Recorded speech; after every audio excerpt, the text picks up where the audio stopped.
Do you know the real story about the prison from The Walking Dead? The famous prison from season 3 and 4? What is known of what was left on it after the events of The Walking Dead? And what about the real life of this prison? What is the origin of it and how the place of the prison is today? Well, let's talk about it here in this video, explain everything, which is one of the most iconic locations in The Walking Dead. And if you want to know, stay here and let's go.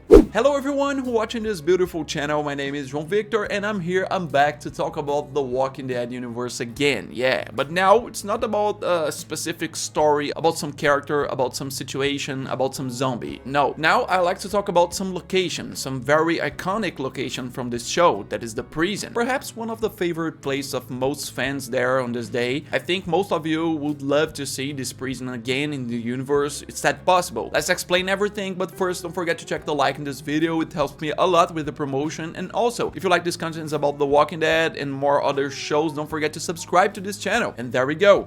Yeah, let's talk about Georgia Correctional Facility, the name of the prison that we know from The Walking Dead. It's the correctional center in western state of Georgia, close to the city of Atlanta, which is the place that first appears in the first episode of the third season of The Walking Dead. Basically, you can say, no, it shows up for the first time in the last episode of the second season. Okay, but we can see the prison by far. The first time we see the prison in details is in the first episode of the third season. It is a very important place. I started to watch The Walking Dead when they released the third season. I watched the third season almost entirely without having seen the first and the second, and after that I went to see it. So there is a remarkable place for me, and of course to tell the story and the curiosities that we know about this place in the universe of The Walking Dead. I divided this video here in two parts: the part about the prison in the story of The Walking Dead, and the part about the real life prison, the place they used it to film the prison, which was even a very interesting location, and there's a lot of details about this. And let's start this video with the part about the story itself. The West Georgia Correctional Facility in the story of The Walking Dead originally, before the outbreak happened, used to be a maximum security prison that was in south of Atlanta, more precisely near the city of Newnan, which is mentioned in the show, north of Highway 34. In the story, you know, it is told that basically this prison was built to initially house only men, to be only a male prison. And yeah, an interesting curiosity that many people didn't know or didn't remember is that this prison from The Walking Dead had a death row. One of the prisoners revealed back in season 3 that there was a room there to carry out some executions, because it was a state where executions were allowed at the time of the history, you know, the death penalty. And so the only ones we know who are linked to this prison before the beginning of the apocalypse, which we see in The Walking Dead, are those prisoners. These guys named Thomas, Andrew, Big Teeny, Axel, and Oscar. Yeah, these 5 prisoners who were there serving their sentences for crimes they commuted, and that just in August 2010, which is the year and month that the outbreak began in the story. They had to witness the whole prison falling and the world falling outside. Basically, what we know from the story through these prisoners is that when the outbreak broke up, one of the prisoners there ended up dying of natural cause and came back as a zombie. It wasn't that the zombies invaded at first, no, and that's where the madness happened. Without anyone knowing clearly what was happening, this prisoner inside became a sinister weapon. It started biting and killing several people. It started to make the zombies replicate inside, with several people dying and coming back as zombies, killing not only several prisoners but also several guards, several of the military there. And we have an interesting part that is little mentioned and little shown in The Walking Dead. Yeah, during all the situation there at the beginning, the administration building, which would be one of the main buildings there, caught fire and collapsed, opening a gap and a space which was where most of the zombies who were outside the prison enter. That part of the back of the prison that we see a few times in The Walking Dead, very little, which I have to say, it was made completely by CGI. So basically after that, what happened was, in the midst of a few people left, a correctional officer escorted Thomas and the other prisoners there that we see on The Walking Dead to the cafeteria wing, locking them there, keeping them locked in that place, giving Thomas a pistol and say he was going back. But according to what they revealed there, the prison guard never returned. He probably died along the way, leaving them trapped there in the cafeteria. It's even the reason why they stayed alive for so long by the time Rick meets them on The Walking Dead in season 3. In case you didn't know, when Rick and the group find the prison at the beginning of the season 3, we are almost a year into the outbreak. 11 months to a year around. So the amount of supplies, food and everything they had there in the cafeteria kept them alive all this time. One of the curiosities that is also revealed here about the prison is that these prisoners survived by a great luck, since the case of the other prisoners is that they were taken to their cells, locked up without food or anything, then they died there and became zombies, leaving several zombies as a trap in there, which is what Rick and the group find. And also other prisoners who were not locked up, they were executed by the military outside. And then with these prisoners there surviving around 11 months, Rick's group arrives. Yeah, Rick Grimes and his group, after having spent the winter traveling there after the farm and the destruction of Herschel's farm, they find a prison and realize that it is a perfect place to live there, since it is an extremely closed, safe place. All they have to do is go in and clean the zombies from inside, which is a very difficult task, but they realize that if they can do that, they will have the gold mine in their hands. Just reinforce some fences and everything, they will have the best possible place to survive in an outbreak like this. And this place is so much a gold mine that the great villain that appears in the 3rd season and lasts until the 4th, which is the governor, one of the reasons he wants Rick dead, he wants to destroy Rick's group, is his ambition for that place, which he sees as a perfect place for them to live. It's a perfect base for them to have. And so the story progresses. As we know, Rick meets the prisoners inside, the prisoners die, the threat with the governor evolves until the 4th season. It reaches its apex. The governor attacks the prison using a war tank, destroys the fence, blows up a lot of things there. The governor's death happens, but due to this fight between survivors, what was a perfect place to survive is gone. The governor put everything to waste, destroyed several, and several zombies entered, occupied the place. The place is set on fire and Rick is forced to leave the prison there next to Carl, as well as several others who were now separated. Yeah, that's the story we know about the prison before the outbreak and after the outbreak. The story they show us on The Walking Dead. But then, what happened to the prison after the story of The Walking Dead? After The Walking Dead season 4, clearly, as I said, it was completely destroyed. Most of the prison there, towers, pavilions and others, were left by Rick, which is the last moment we see, on fire. So most likely this fire spread to a large part and there's the possibility that the prison burned down entirely. And if it hasn't burned completely, there may be a pavilion or another there that is left, but with not very good condition, because zombies were left there. An important point is that from the moment Rick and his group arrived at the prison until the moment they leave, which is when the governor attacks there in the middle of the 4th season, it was around 6 months only in the story. Half a year, yeah, it's the period they spent there in The Walking Dead in prison. The prisons left behind in the story around the month of December 2011. In that moment, we had almost a year and a half since the outbreak started. Considering that in the story of The Walking Dead, currently, we are talking about 12 and 13 years after the outbreak. We also have Dead City, the Negan and Maggie's spin-off. It is around 17 and 18 years since the outbreak started. This means that this prison has most likely been abandoned there for more than a decade. For well over a decade. Several years abandoned. There's the possibility that some survivor has passed through some pavilion, and this is the possibility that they could make or bringing the continuation of the prison somewhere. The perfect place obviously would be in the Tales of the Walking Dead, the anthological spin-off, which has a different story about each character in each episode. It was confirmed back in 2023 that they will make the 2nd season. They should probably start to film in 2025, and in the view of this idea that I said, that the prison was burning and it stopped until probably one pavilion or another is left. With that, they could take advantage and create or recreate a pavilion, can even create a new scenario of a part of the prison because it was very big, and show a story of a group of new characters who years after this happened, they ended up passing through this specific prison pavilion there and took shelter there. And yeah, the current prison situation in The Walking Dead is abandoned. But then we go to the real life situation, because many know, but there will be other extra curiosities in this video. But for those who don't know, not even that, the prison of The Walking Dead was not a real prison that they used to film. One of the first real curiosities about the prison is that when the 2nd season ended and AMC, the studio there, needed this prison to reproduce the prison arc that came from Robert Kirkman's comics, they didn't found a good abandoned prison to be able to do that, to film there. So they allocated the budget and the money to build a gigantic fictional prison at the back of the studios where they filmed The Walking Dead, which is located to this day there in south of Atlanta in the city of Senoia. Here we have a drone photo, you know, of what the studio was like at the time around 2012 and 2014, which was when the filming lasted in this prison scenario. They still kept the studio stages, they used it, and we can see at the back of the studio they took an open camp, built all these scenographic towers, made the entire fence just for this series. They did some painting in front of the stages. For example, this one was very recognizable as a studio stage, but it happened very well as if it were a prison, because everything was so well set that no one noticed it, that part. We also have this Google Maps photo here at the time. It lasted for a long period of time, which was around 2014 that they had already completed the entire filming in this location of the prison. They decided to dismantle it to make room for the new scenarios that they would have there. So yeah, around 2014 and something still in 2015 remaining, they were removing the bars, they were removing several things, and here comes a curiosity with some recent photos. Until this day, the end of 2024 that I'm recording this video, the production preserved a single piece to remember the prison, which they keep to this day in the studio of The Walking Dead, which is kind of abandoned. You can see from this photo a drone photo from a fan who took it back in September 2024. He found the parking lot close to the studio where some vehicles used in the show are located, and there we can identify one of the prison towers that they keep there to this day. We also can see the two structures that go up it. I think they kept that part to remember it because it's a very important part. They kept it to this day. And so then we go to the transformation, because as I said, the scenario was dismantled, and what did it become? As you can see from this drone picture from a famous page that existed, the name was Spoiling Dead Fan. You can see at the time of the filming of season 7 around 2016, the production was finally called Messing with This Area. At the back of the studio here was the prison part. Finally they went back to the corner there and started to set up the base of the Negan's group, the sanctuary, the base of the saviors. Well, this location turned into that after the prison. This scenario of the sanctuary remained there for a long period of time. You can see this photo. It was taken by me back in 2018 on a tour of the Walking Dead studios. They did the Walking Dead studio tour. They only dismantled the sanctuary set in 2020 to give away to another very important scenario, which is the famous Commonwealth, the community of 50,000 people that appears in the last season of The Walking Dead. You can also see these drone photos from this year, 2024. Like, they finished the filming for the main show The Walking Dead in 2022, but to this day the set of the Commonwealth is still there, so preserved, probably because at some point they will bring the universe of The Walking Dead back to the Commonwealth. So if you are wondering what happened to the prison location to this day, you can see it became the Commonwealth. And you can ask, it is possible to visit a place like this? And I will answer, no, there's no way. The most you can do is to visit Senoia, the city in south of Atlanta. It's a very important city for The Walking Dead. There they filmed Woodbury, Alexandria, and many other scenes in a lot of seasons. And yeah, that's all we know about The Walking Dead's prison, both in the story and in real life. Go write in the comments if there were any of the curiosities that you didn't know, if you want them to bring at least another part of the prison to be shown since the main part was dismantled, some new story in Tales of The Walking Dead showing some new pavilion of this prison. Comment there and be sure to subscribe to the channel so you don't miss anything about this universe. Leave the like here, it helps me a lot with the promotion. I'll be back soon. Thank you for watching and bye!